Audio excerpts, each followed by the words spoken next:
Talo falava, o folo fatu fo I nei tu lan tatou maftanga nei piano masani ai, lunga o le alata nei o le wha moi, luna sumaltasi, ia po lunga fo o tatou Hope Channel, American Samoa, YouTube channel, o lo e mau me nei wha salonga, I soafa manu malo e suke riso, wha pea tu ta lofa, matalia marififina mai oi, I le soafa manu malo e suke riso. O le soonga nei tatou le sona wha moi, I le nei kuata lona wha, ia o le tatou le sona lona lua neu tatou iai I le tala no ino tusi e lua lo o whautu iai tatou le sona o le nei kuata o le tusi o e Sarah ia ma le tusi o Nehemiah ia po o perfect po o ona fo ia le tua o e Sarah ma Nehemiah ia o whaatalo whatu I rusunga Chris ia o whaifo isi levo tatou valavala ia ma e whaftai le tua nea mano whaftai le lua sao ia masiri lua tiute fitai tunga I whasoino whingano le tua. Ia, o la o whai tātou talo o na whangailu tātou masusoino le whionga le tua. Whaftaita ma tau te walaunia le mafuta ino I mātou e lau anganga pa ia. E le ngate mātou o le a whasoa, ai whapea fo I le tua I lau whanau whafongofonga mai mo mai. I so se no whanga ia vi ia I lau suafa ono Yesu. Amen.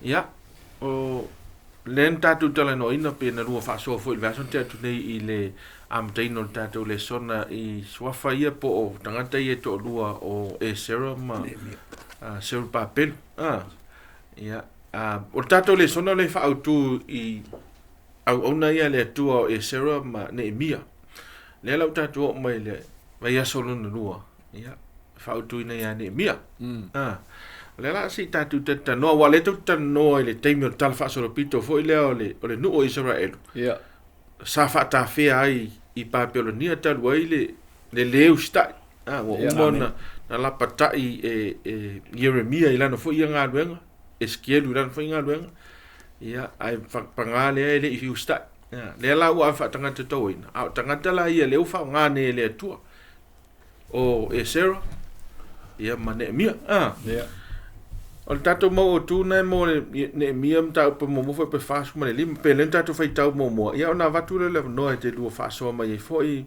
ia ile soifuanga foi ma le valawino Nehemiah foi pe fa si ta fai tau ina o fa no ia o ona o no foi le lalo ma o tangi ma fa no inisiaso ma na pongi ma te talo I lumo le tuo le langi ma o fa pe atu yo vai le atua le langi, o te ayo yatu ya te oi, o le atua sili ma le matautia, o le tausia le whengainga ma le alofa ya te I la tau e alofa atu ya te ia, ma tausia na polo inga. Ia, o le tangi le Nehemiah, ele I au ili o le ase lua whaasoa whaatau de soifuanga ma le teimi le soifuanga o Nehemiah le ona le tua. O Nehemiah ma e Sarah o nisi o afo o tangata o le nu o le tuana ave wha tangata o tō nei I Babilonia so o isi afo I wha maoninga o le afo o le aote itai o le tua I le tausinga ma le puipuinga o tangata afo I le tusai ma mea e tāua I le tua so te talitono isi vaenga tāua le iai e tūlai mai nei I soifuanga o na ia le tua o le lato le fo I le whaangaloina po le lato le fo I le pongi sa e tusai ma le ao te itai o le tua I lo nuu mon tangata e la vaenga tāua e whaavai iai mea la ia o le nuu o le tua me mo por mele ta ua ile vai tau le o le fainga le o le fatu mawina le o fenga le tu montanga ta polo nu lua o le afo e o le fa motino le tu le afo il fatu mawina o le fawina ma le fa awa winga o le afo e o le manu o le tu ia mono sauninga ia ma le vaenga lon tolu ele te a mai le fufuanga le tua o le puipuinga ma le lave inga o tangata mai le malai o langsa so vaenga la ia ali mai ai I pe fola te tano le tato feitau nei fatauanga I le langona o Nehemiah ia le la tato fa so ai e tu sai mal tato le son alo ia si sono ia lo songa O le amatanga lava o le foi upu le whaare whai mai ua o whaalongo ia upu.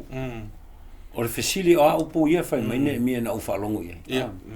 O lo ile Nehemia mtau mua se ia o mai le mua se o mai le foi upu e tolu. Na whetai a o ia ile talavou le Nehemia whai mai le whaamatalanga. O le sifuma le fitu tau sanga o Nehemia na o ile whaalinga le ia ne, na o ile whaalinga le ale to ia Nehemia. A o ngā lue matau tuwaina i tutonu o le maota o le topu i Susana. E fōlinga mai a fua le matua o Nehemia, e fōlinga mai lalo na winga o Nehemia. Ele iso i fua mai o Jerusalema. Ele yolo mai sala. E so i fua mai tonu. Al fesili e whaafeana na iloa, i alona nu. O le tasi lea, mata opusili o na onga i lau lea suesu e. O se tala vou e tumu i lea lofa ma le ngalolo na ainga. Wai mautinoa o tala whaalongo o mele sa whaalongo i Nehemia. I tala whaasolopito o le nu o Jerusalema. Ma Israelu i o le mea le na lai na o mai. O le lai el tangata le ngo ia hanani na sauleta olo na uso. E sau mai ai ol i le nuu i Jerusalema. Fesili lo iai Nehemia. O upu la tangata le tali la tangata le fai mai Nehemia na ufa longo lo ia upu. O upu la ia hanani na fesili Nehemia. O a mai le ia Jerusalema mai o te toyo le nu. Fai mai lo tangata le o hanani sole. Ia ali. O ai to nga mau o tātou tama ua eri lunga asi sungu e tangata. Whakopau. O pula nana ma o ilatou o lo iai le ai se mapu i ti ngā o iaso uma. O lo popo ngā tia. O pula nana le fai mai ai. Le ora te talo Nehemia na o talo lea. Na o whalongo lo ia upu le tua. Na o ngona le whanona. O na winga le matua tau loto le fai mai ai. O le te talo lea le talavou. Tumu i le alofa i le e manatu na o ia. Aina manatu i o ilo na ainga, manatu i tangata o le atua, ma le nuku o le atua. Al mesile nao nao fōwhangia. E fōringa mai o tangata, i ei tangata ia na whaatawhea mai i. Ai longo i se si o manatu natu i o le au mātutua le. A o le talavou le na soifua i, a tonu ai sa whaamatala i ei lon tamaha, ma lon tinal tō langa o mena i ai. Lala e fesili ai. A se vai ngau fōwhangia le. Amen. Ma nei e tele ai le vanga le nunu o Nehemia stanga te loto nu. Loto nu loto ai. Ai sili lava stanga te lem ta ile tua wai le te fali le tua. I sa no yo le hale vanga te vi tonu ne te tele no ai nei i ya Nehemia. Le ma le te tala tu Nehemia mo. O le tonu mai nga vai ngol tala fa so pito o ta fianga le Israel. O le vai te mi le o fatonu ngo le valo anga foi le na valo i Jeremia. So Jeremia na soifua po le future auto sanga ele fana mai Yesu. A vele le tuole le valo anga la o le fa ta fer nu no le te ena ma le foi ia e tu sai ma le tau singa polo inga le tua.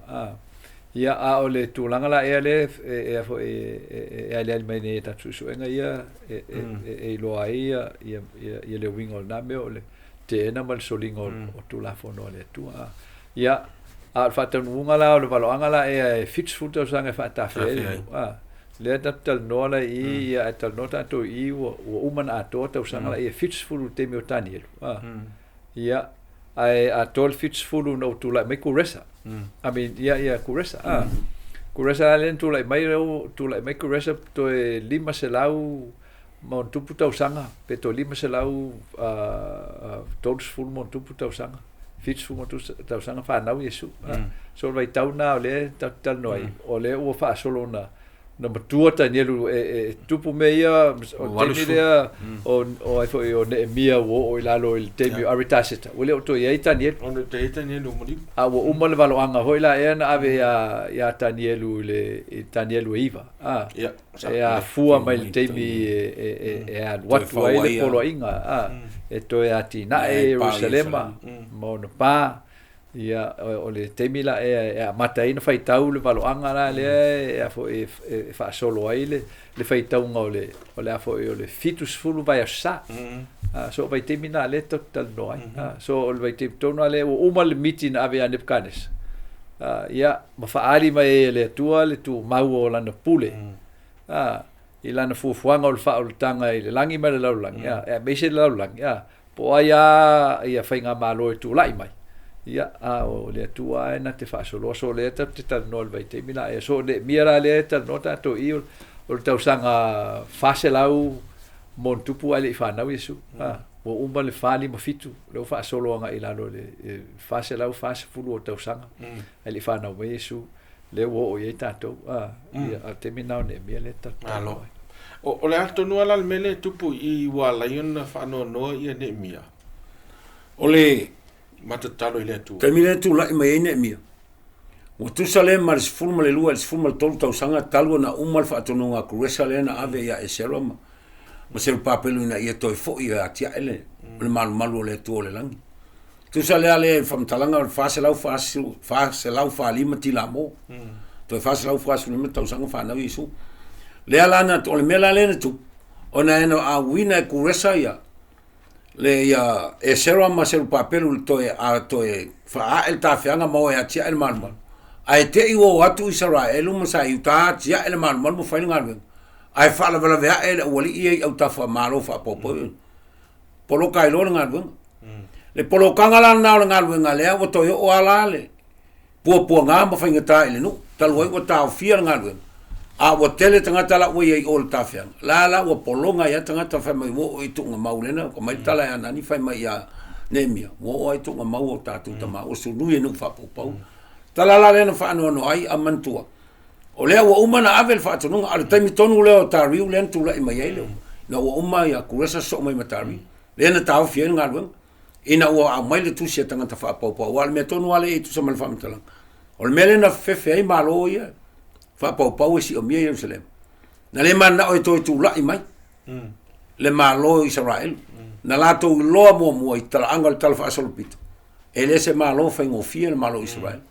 O le malo Israel e lo la to tua po ai tau mai Israel e au lo Israel mo la to tua fa umutia me la le na fefe anga e malo ia ne mana o to tu lai mai ne na la to fa ai fa noi ma avele tu si atari o le mele la tu pu ato e fa nei le malo le e le to ye ni taulang e av tua e lo fiong el tu o le amativa o ale au mai mantua no le tua le sile mele fa mauni o le tua e lo no na fa manui ale tua i ile nu ole a ono no fo no ta fel so so mo le ile o mai le so i to e vesele tu le ata tu te mo tino o mai te mine ale ai sua u lai o i ala pi mo sa tu to mo le ai se to ma ai ngole ro lan le ai ala se o mela le tu na vele tu si tanga ta ia ta ri o mai ro ta ri tu si ta ofie e polo kanga lana le fa to ato e langa ile tu i Neemia le fa mai ai ngala la se so te ingo Neemia ma tupu le o Antaseta. O Antaseta.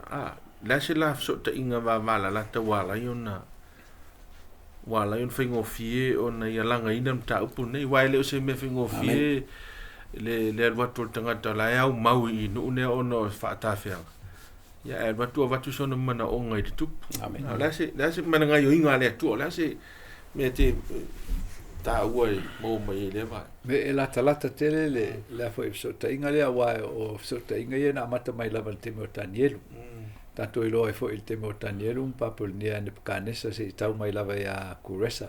Se tau ya ta riwa o tupu manga tau ye le o na nga Danielu wa o le tūlanga e maua lunga i tutono le malona i ei Danielu. So to tele o tangata o yuta i na ave whaatawhia, ele ni tangata whatau waa.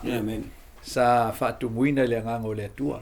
O tangata e whaamaoni le tausinga o le tulafono le atua. Tulafono la le atua le tau talai tātou pe ona tāu le fisiri po la mena tangi ia Neemia. O le tausinga le whanonga Israelu o le tau aveina o le whiau o le whaarutanga o le tono o le malu mona sauninga. Le la lenga tangi ia Neemia wa Neemia wa faitau ma moli mau i tustusinga ma tala o la profeta ia ma le nu o le tua ele se meta mateina le whaamaoni o Neemia tono o foi o paponia wa o te mea le ia Neemia o le malo a paponia ia ma le malo me time persia le tu la me wa o ranga le tu la me kuresa ma le ma ta riu o i tupu o me time persia. Ia na la tau aveina le malo papel ni no umana fa umatia ia pelsaram ia le atali o le kanesa but e lata tele e le mamao e whaatuatuaina tele tangata o le atua i tonu o ai foi o malo whapau ia.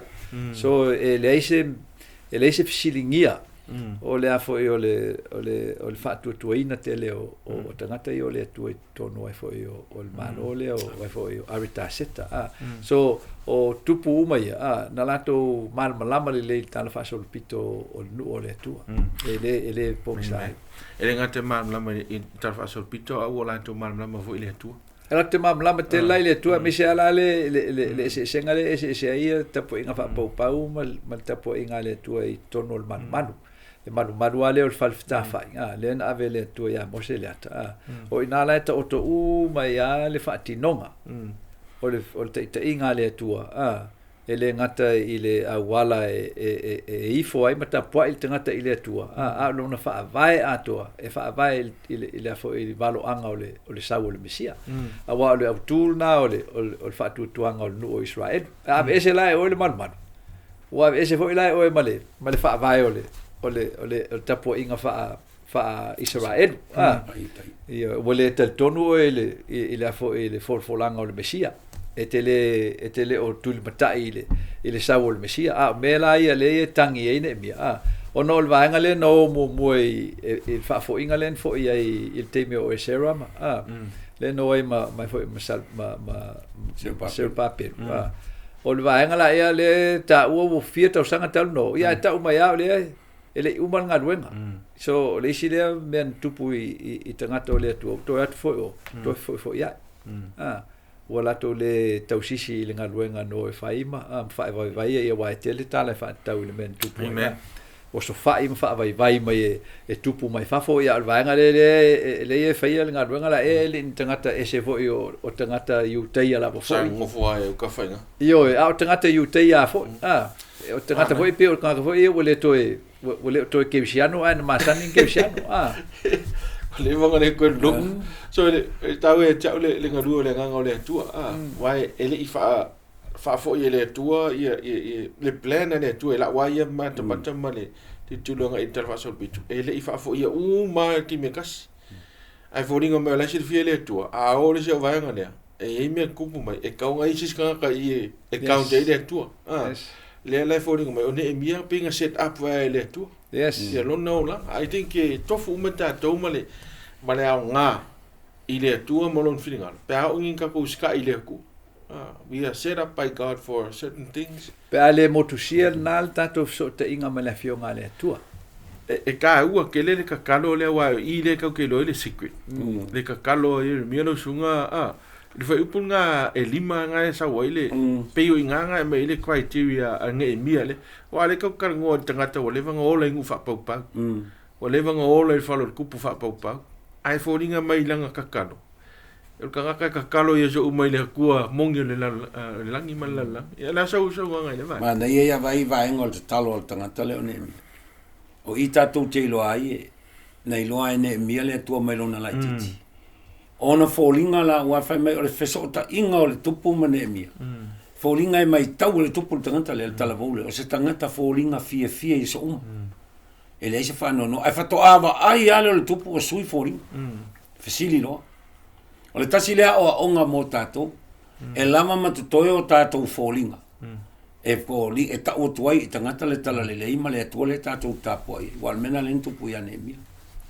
folinga Nehemia folinga fie o tangata fa maoni o mana onga le ile ila ule ai le tala vole o le soifua fa maoni o tangata e filifili ai le tua o al fesili ele ai nisi tangata matutua o Israel o ye tonu tele ai se awa la una filifili le tala vole fa maoni o le fa mai Paulo e mo le fa le tino ai mo mai fa le nganga o le melen fa Nehemia le fa maoni o le tala vole na tiute fa le soifanga ne le tala vole tonu na vema me e filifili ai le tua e fai ma va mai polo na ngarwe mena len tupu ile tala vole amen ole fai ngala le olan talo fai met vai mo talo Nehemia le tua e siri oe male alofa lua fai mai ia e fa fonga mai la le tua tolu fai mai le wa mato fa ali atu uma mato wa sala fa fai mai ia mana tua o folo folanga Wa uma na fola mai. E te whaata whea mai mātou. Mai toi whaola ina i mātou. Lono wingo le, me le lo ai le wha maoni, ma le loa le lei le talavolo na atua. E le i fefe tau i le atua na folfolanga. O ea le atua na e fola mai a mātou. Au folfolanga e te whaata whea mātou. Le fesili na whaalongo ne e mia i o. Ia i o i folfolanga, il tali le ai. Ai na malama leine e mia le tala whaasalopito. O lona nu. Lea na le na malama le mele. Folfolanga la ia le atua na folfolai. Lea na kleimene e mia i le atua. Le ala na whaonga i le atua ne e mia. Amen. E whai mata i tai o le vaenga. Tāua te rere mō tātou o te rau tātou le tau te soifua maola i le lalolangi. E lei longa se mea. Amen. Tu sa a fika i ai o tātou le ola whaatasi a ma le lalolangi. Ma mea whaalalangi. Yes. Ia e le tauna a fia i tātou i whenga mea whaalalangi. Tāua le tau le whaupoe lima e le watlau na sunga Chris. O le wha mai i maa u whapea atu i o vai le atu o le langi. O te ai oi atu i ate oi o le atua sili manam tau tia. O le tau sia le whea ngainga e se le mana ia. Tau sia le whea ngainga mai. Ma le a lofa ia te i la tau. Ia te i la tau. O e a lofa ia te ia. Ma tau sia la. Tau sia na polo ai. Tā ua tele wā pio mea ia le e kuri ia i kako. I kako karangoanga. O kaimi o le unga mea ia i loa. Al tangata moni ia te sia. O le tangata e lofa moni le atua, ma tausi polo inga le atua. Amen. Ia, Chris, i sau no ia lau su, o le asi si vanga tā ua o le soifanga lau Nehemiah e tā ua e tu fi whaasoa ne teima. O le vaenga pito i tā ua na o le i afo i po Nehemiah, po Esera, po Danielu, po ai lava le tangata e whaatua ma ona i le atua, e tali tonu i waloanga. O tangata ia ele, tangata fo e nofo a se o sofio alisi le me tupu i aso nei au kersiano. O lato o me le whalangolango i luna o le mana o le anganga pa ia. O inala e mo ele vanoa fo ele e ofi mai e il tau whaase o le anganga o te apolo. No lato ave se ina le tuspa ia. O tuspa ia o valo anga le atua. O le nuu fo o le atua e o me tupu nuu o le atua o me valo ia e le atua e le ia o mai. O le mena e whailonga i ale nuu o le atua i te mi uma. E le eise me pe on fa mai amosa fo ele tolu fo fitu. E le eise me fai e le atua se vanga na ai o fa adi e feta. So e mua whaali le tua ia lanta ita inga lona nuu.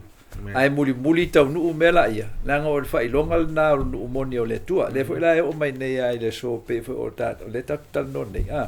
O le mele ilo ai fo ile ka le sia muli a le tua. E ilo le ka le sia muli le tua lana o le. O umana valo ia le tua lana e ka le sia muli. Pe fo ila o Nehemiah. Nei loe Nehemiah sa o valo anga tu spaia. O le o loe Nehemiah o le ola ia i fatau ungo valo anga ia.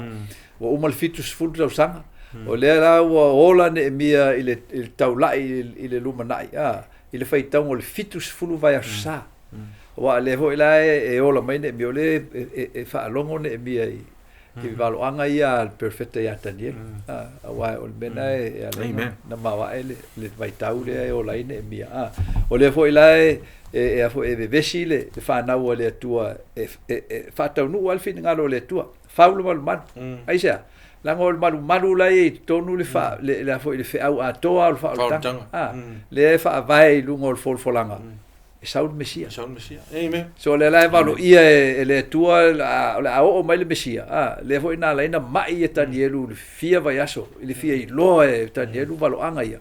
Le foi la e foi tau sisi ia ile ngai oinga le ale nga le tua i tangata ia pe o Nehemiah. So e ta ua tele le na mfai ona lato tau sisia le te ita inga le tua i tonu si o manga fa pau la e tau mfai te apolo e titina ile ia le fionga le atua ai na tele mfaia so me ta wana le ta nei tele le anga le mai o le tali le atua talo a Nehemiah o se tasi le vanga ta ua tele la uia fai tau je i so so no vanga nai no mana ia wa fai mai le fam talanga e tu sa male fa masina o ta talo mana pongi Nehemiah i le atua au mai lo le atua le tali alu lo ilu o le mele o te mai tauina ima wai se tala vou loto tele toalo na loto na ola ina fai mai le tua e alu ilu mo anta se tele na alua e fai mai le feilo inga ma le tupu e o le masiofo fo mel fam tanga ris pa yo le masiofo sa no fo ita fo le tupu na ngalue ina ile tu le roto le masiofo na ile tupu ia fai le mele fai mai Neemia o le pela no fai atu ta ual tatu ile tala le leima le kalesia male mala au le tu mo le faltang a le mana ongo le tu le ia soifua maola fa maoni on tangata fa maoni te le tangata le vai fo el fesidi ale tu Neemia a e alu ole ale umi ola wala o pui ale tangata e te ilo aile alofa nau ma uel tangata le lei ole a misiat amen fai me a e alu ole ale umi ola wala te toe sau afea o ila tatou te ila waba ia ta ua lo tatou lo valo ta ua lo tatou malmala ai a tatou le ola o mena ta ua le la mata ia soi fongo telefone na soi fua ma ola il telefone el mana ongo le pe a nei tem tatou te pe ta ua lo tatou fai lo atu o le tala le lei ma le fao le tanga le tua e ala le kalesia le tua mana polo ai ai usoe ai a fai esel mele tatou te ave esel mele tatou te fatino ina le soifo ia o vai o tulanga foi tana le al ma folwa na pe na fai at so o isa na filifi ila mata tangata ina le filifi le tu ai na soifo ma ola ina fatino le oli soifo nga le na lailo o le tala ango isa vai o matua mana ia fa longo lu fa so fo i soifo mo Neemia tu poi foi manatu ia te lo vai I se tala vau o lai ola i le meta o le comfortable life. Yes. Ua matua comfortable alo no langa lo madai na ngā ruenga i la talata I runga o kuso le kalangoa ka kou I tangata I whero wa I whero pleskingi. Piko I le. E kalangoa ma pleskingi wa o ia le suia wainga ma mea umala. Ai ele I eiso na mafau fau a me whapea. Me la mai maori kei mio ke anga pongi makalo nei whamas. Ia.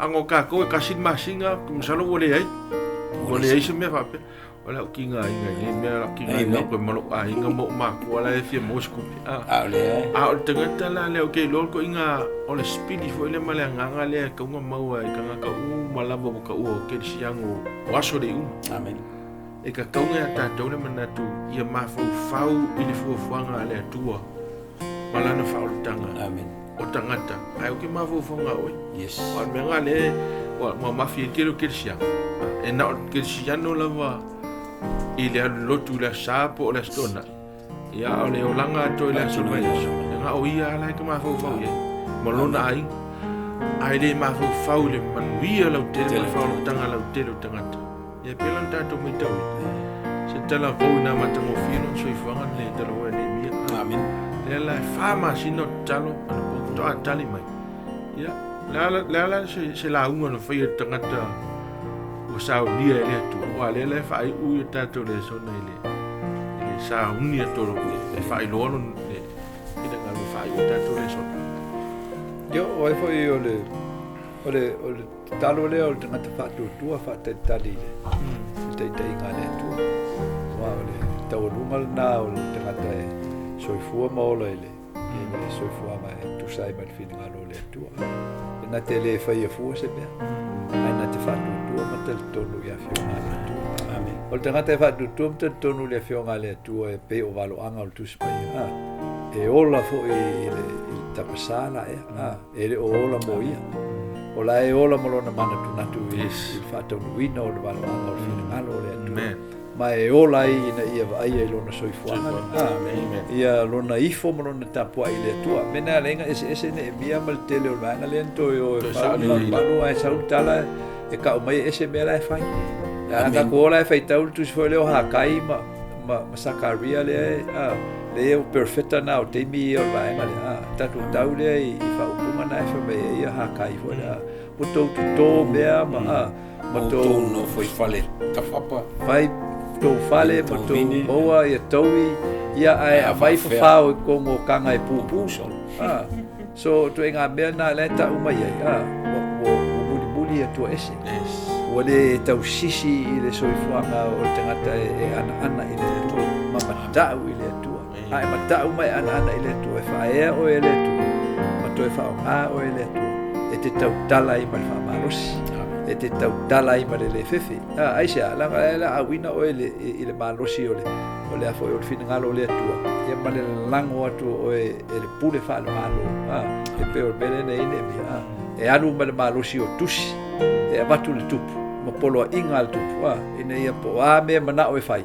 O ngesi se ka o se me ave whai ei ngā le tua. E whapena la le whatu kuino le finangalo le atua peo tato i LESONA ia.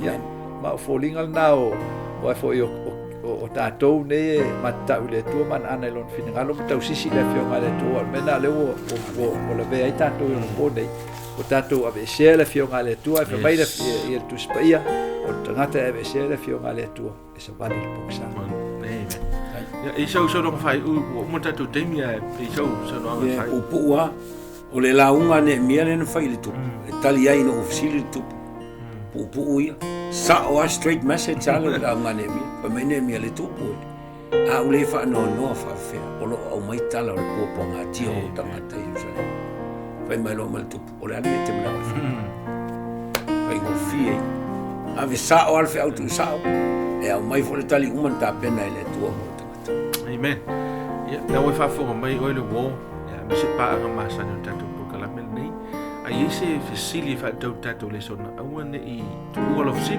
fisili mai mala mai le ono i vai va fa tu pa ia mo la to lo mai fa fo ia ono ba fa area code ono i vai va fa tu walo ia fa fo i pe na so tai on Facebook ia ono i tatu Facebook page ia ma tatu YouTube channel e ma fa yo nei mai mo ia ma so fisili po se comment i se me te fie ai ai fafta yatu mo le mai mo mai e fa so foina mo le terminei fa ma tele le tua fafta i ona le tua mo le fa so mo la foi tanto talo fafta i mai le ne ma no fa sai le ola on Neemia ya o i ma to te no le unga ia ma tu mau mo fa maoni ia ma to lo le tua na ola e mal malama mai lo i lo fina ngalo i lo fio ia oni ma to ola sama no ngale le me fa manuia i le afia no fa fo ma tu foi le tua fafta i no fa fonga mai ono Yesu. Amen. Amen. Amen.